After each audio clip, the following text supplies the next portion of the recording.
Okay, trigonometry lesson 5, which is really like our fourth lesson because we're not covering the lesson 4. It's not part of the curriculum. So the first part of this lesson, we're going to do part of it with the workbook and part of it with a handout. So the workbook part, I just want to look at the first part here. So when do we use each case? Well, first is if we have a right triangle, then we would use SOHCAHTOA. If it's a non-right triangle, it's either going to be the sine law or the cosine law. We use cosine law if it's side, side, side, so we have all three sides for looking for an angle, or if we have side, angle, side. And in every other case, we would use the sine law. So we have an angle and its opposite. We're not going to cover this portion, trigonometry in circles, so we can move on and look at bearings. Okay, so looking at bearings in your notes. So a bearing is a navigation way of writing angles. So instead of just using your 0 on the x-axis, is we'd have 0 degrees is actually north. So here's an example of 60 degrees and from north, and that would be a bearing because our 0, if I just write this on the side here, 0 degrees. So remember, never enter stinky washrooms or never eat shredded wheats.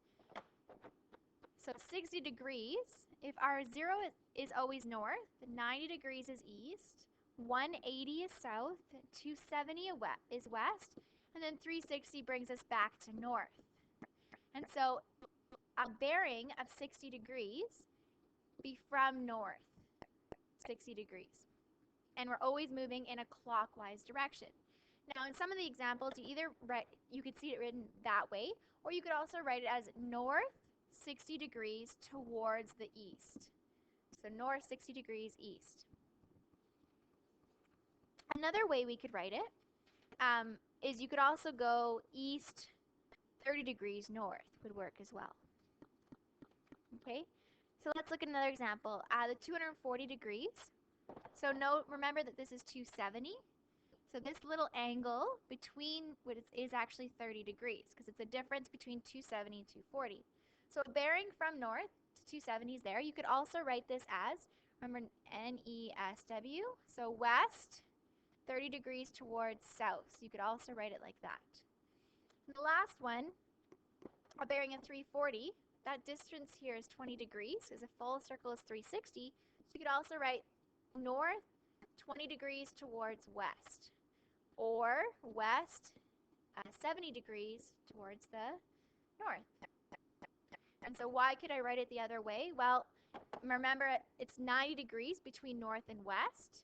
And if this is 20, then this is 90 minus 20 or 70 here. So starting at west and going 70 degrees towards north is the same thing as starting at north and going 20 degrees towards west.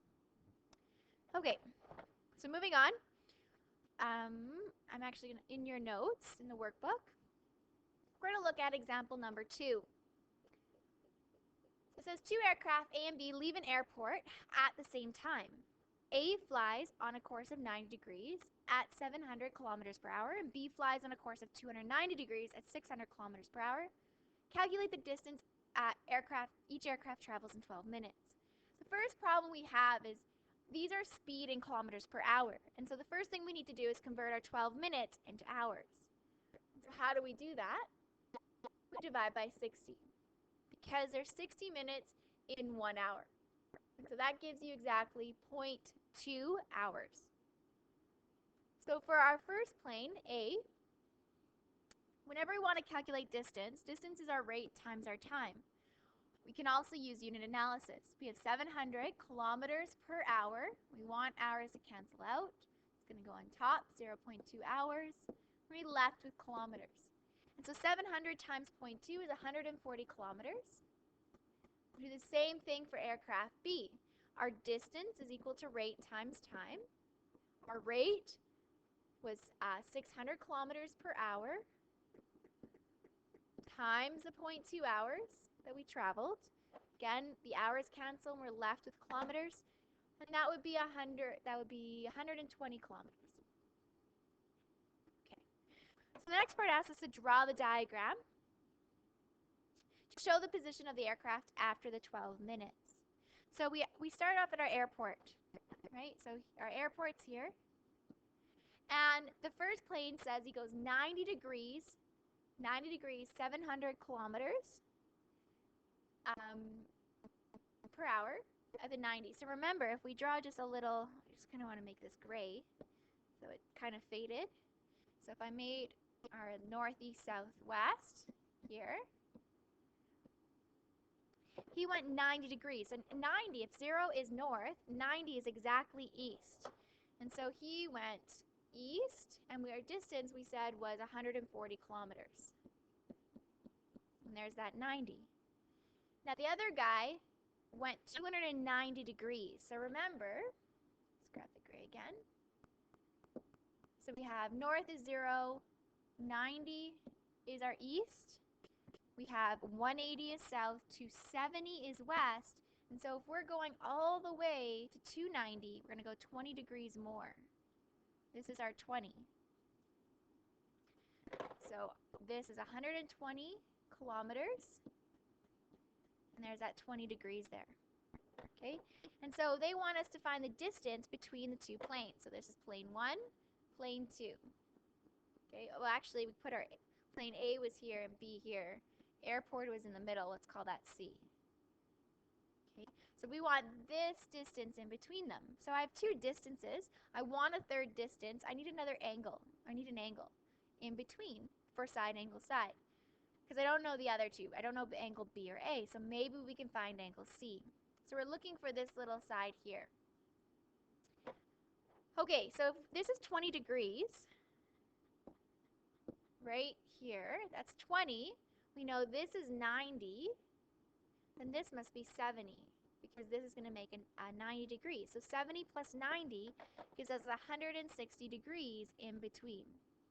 And so now we have side, angle, side. We can solve for side C.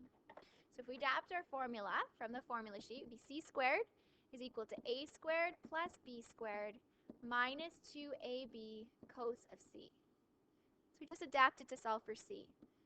C squared is equal to 120 squared, it's our little a, plus 140 squared minus 2 times 120 times 140 cos of 160. Okay, so grab our calculators. So 120 squared plus 140 squared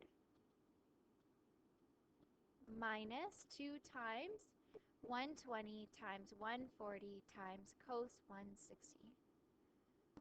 Okay, so 65,573.67. 65,573.67. And we want c, not c squared, so we're going to square root both sides. So in our calculator, we want to go second square root, second negative to bring up your previous answer. We get 256 kilometers.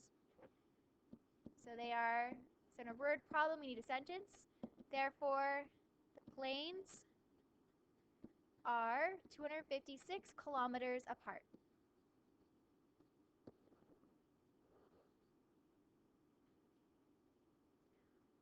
Okay, so the next example is in a handout that I'd like to take you through.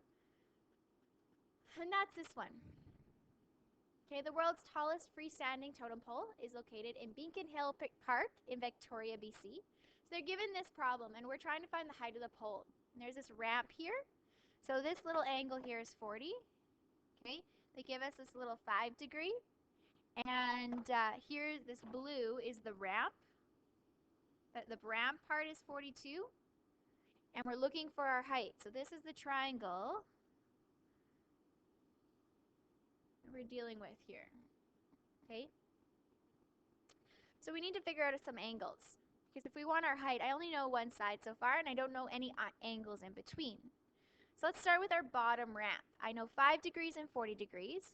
That means I can figure out this large angle in here. Okay? So the 40, that 40 is kind of distracting because it's just for this small part here is 40 degrees. And we're looking for, okay, what's this part here? And so 180 minus 40 degrees minus the 5, because a triangle adds to 180, will give us our angle ABCD. dB. Okay, and so that's 135 degrees. So why does that help me? Why does it help me to know that this little angle in between here, this one right there, is 135 degrees? Well, it helps us because we have a straight line right here, a straight line with our ramp. This is our 135, so we can figure out angle C right here, CDB, CDB. This angle right there. And so how do we get that? Well, straight line is 180 minus the 135, which gives you 45 degrees. So now we know that this angle is 45. We can figure out one more angle, actually two more. Assuming that the ground is horizontal with our pole, we get a 90 right there. We know the little 5, meaning that this angle here will be 90 minus 5 degrees. So angle DBC is equal to 90 degrees minus 5 degrees, which is 85 degrees. So we're almost done because we know two angles in a triangle. We can find out the third in our triangle. So angle DCB would be 180 minus 45 minus 85. Calculator, oops, 180, take away 45, and 85 is 50 degrees. So now we know all the degrees in our triangle, okay? So the question is, how are we going to find our height? Well, in order to use cosine law, we'd have to know angle, side, angle, or side, angle, side, side, angle, side. But we only know one side, so we need sine law. We know an angle and its opposite side, and so we can use sine law. So you might want to relabel your triangle, or we can jump right into it, right? So our H all over. So really, if this is our triangle that we're dealing with, I'm going to just draw it on the side. We have C, D, and B, kind of like this, actually.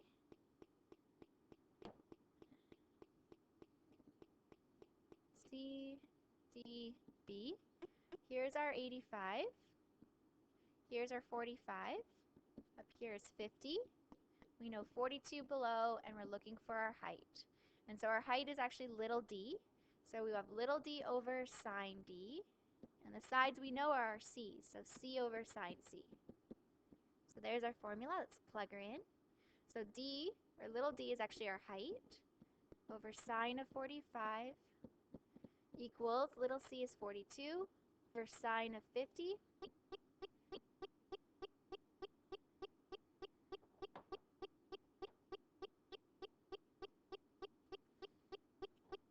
We want h by itself, so multiply both sides by sine 45. So we're going to get 42 times sine 45 divided by sine 50. Alright, so in your calculators, just 42 times sine 45 over sine 50. Just a note, you could also type it in as what we saw up above over here. Right? You could type it in like that. So what I mean by that is you could also go 42 divided by sine 50 times sine 45, but make sure to close that bracket there. Sine 45, and that would also give us that 38.76. So our height, and I'm pretty sure it said to the nearest, let's see. It doesn't say. Let's go to the nearest tenth. So 38.8.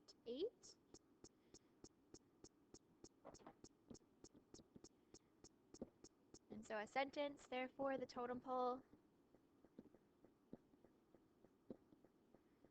is 38.8 meters tall. All right, so next question. Two more questions I have for you. The next one's a great test question. A little review from about parallelograms is that when we have a parallelogram, there's a very special property in that the co-interior angles are supplementary. Co-interior angles are supplementary. What does that mean? What that means is they add to 180 degrees. They add to 180 degrees. Okay? And when we have if we are asked to figure out diagonals, or they give us diagonals, there's two diagonals in a parallelogram. There's a short one and there's a long one. Okay? Now the long one is opposite the large angle. The short diagonal is opposite the small angle. Okay, so depending on whether you're looking for the short or the long, will tell you which angle you need. So here a parallelogram, so let's draw a parallelogram, has two sides, 11 and 15. I like to put the length on top, but it really doesn't matter. So 11 and 15 all around.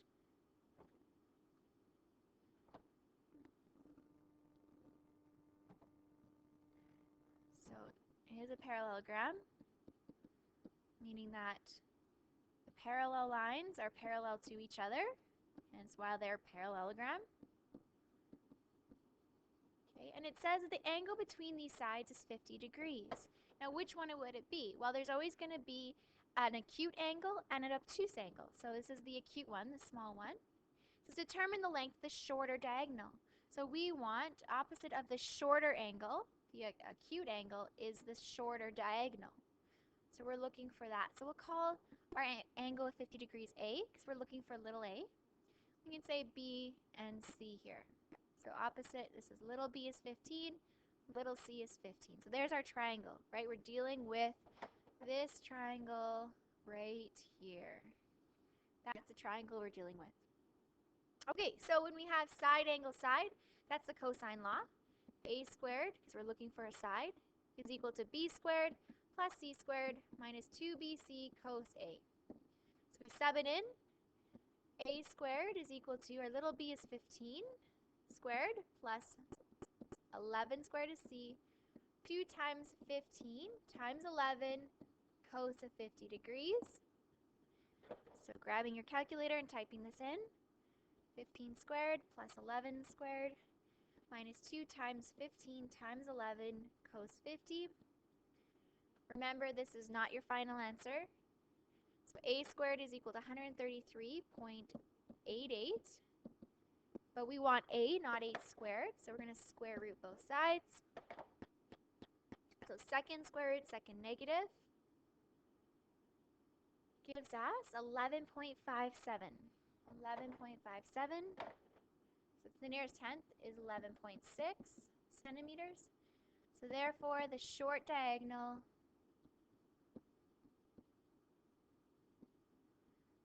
is 11.6 centimeters long.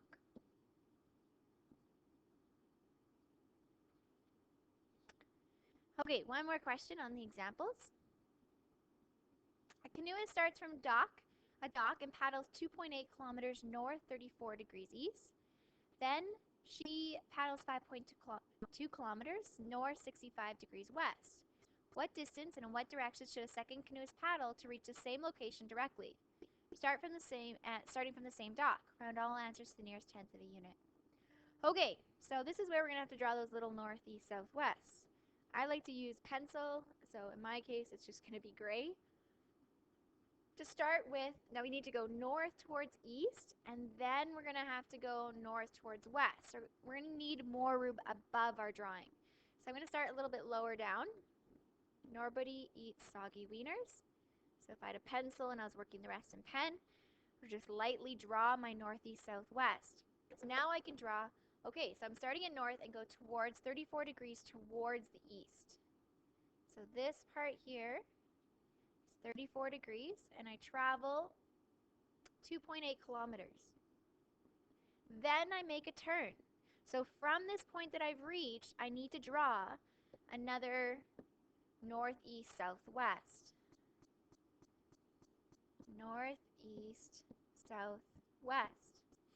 Okay, and so from that point, I go north 65 degrees towards west.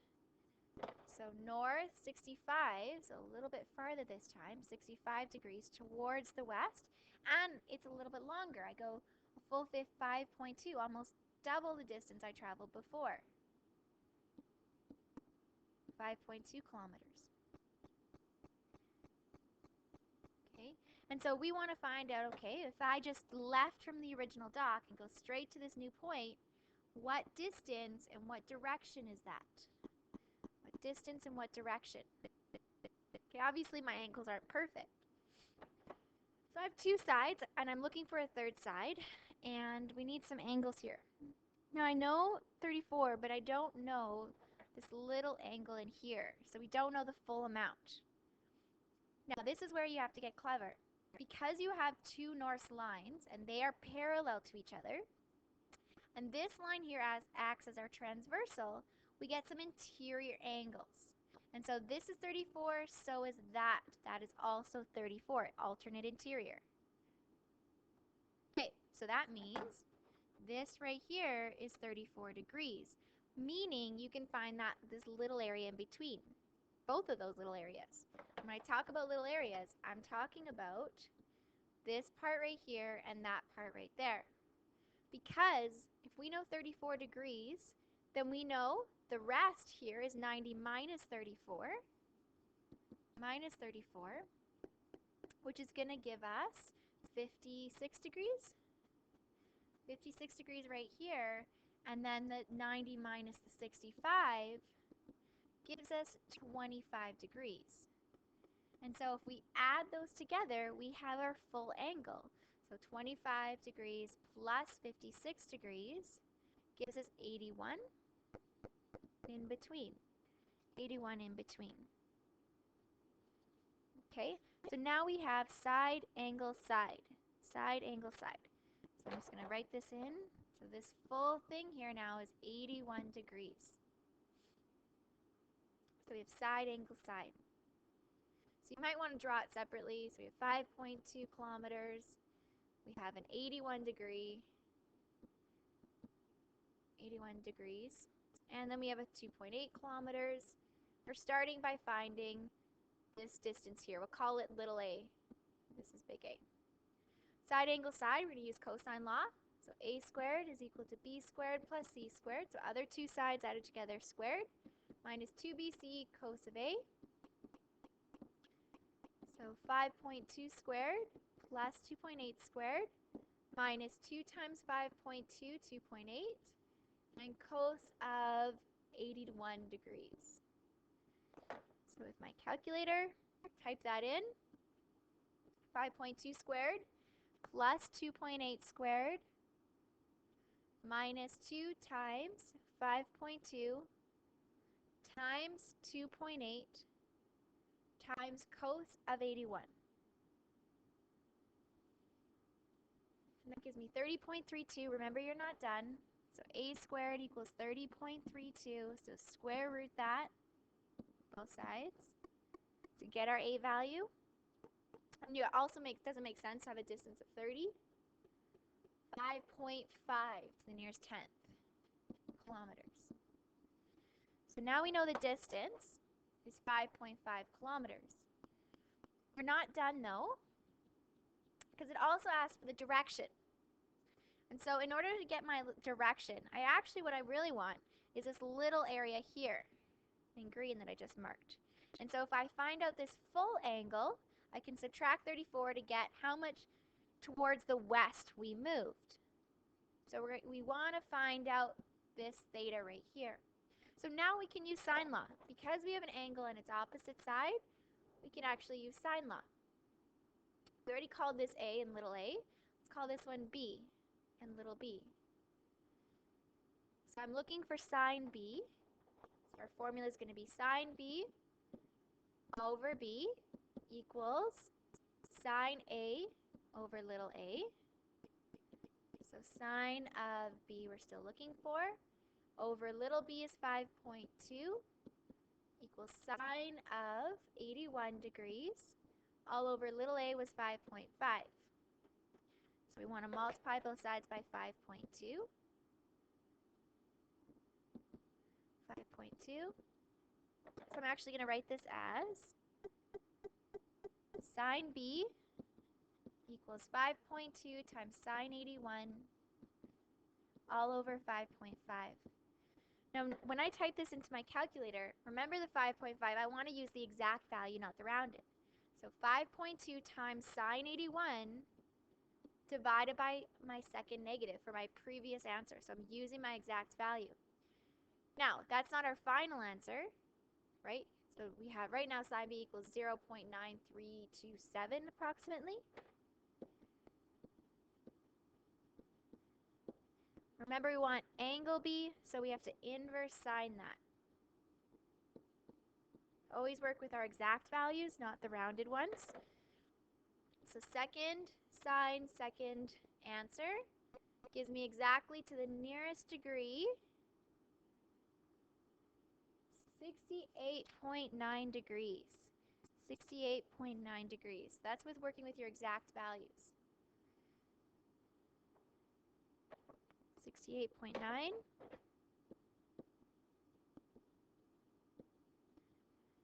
Okay, so if we know that full angle was 68.9,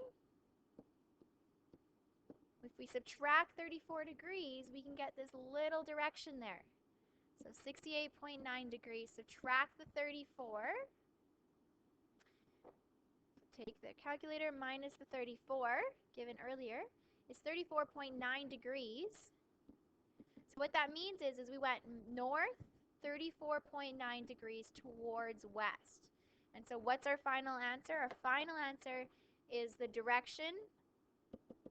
So how should I word this? Because we want the actual direct path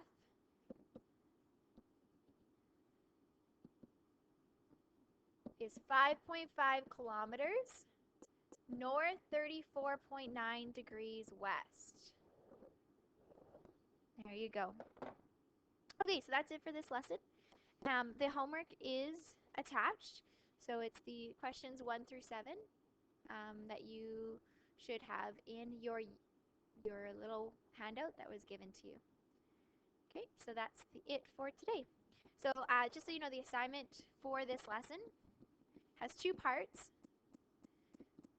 The workbook part is numbers 5 and 6 in lesson 5, and then handout numbers 1 through 7.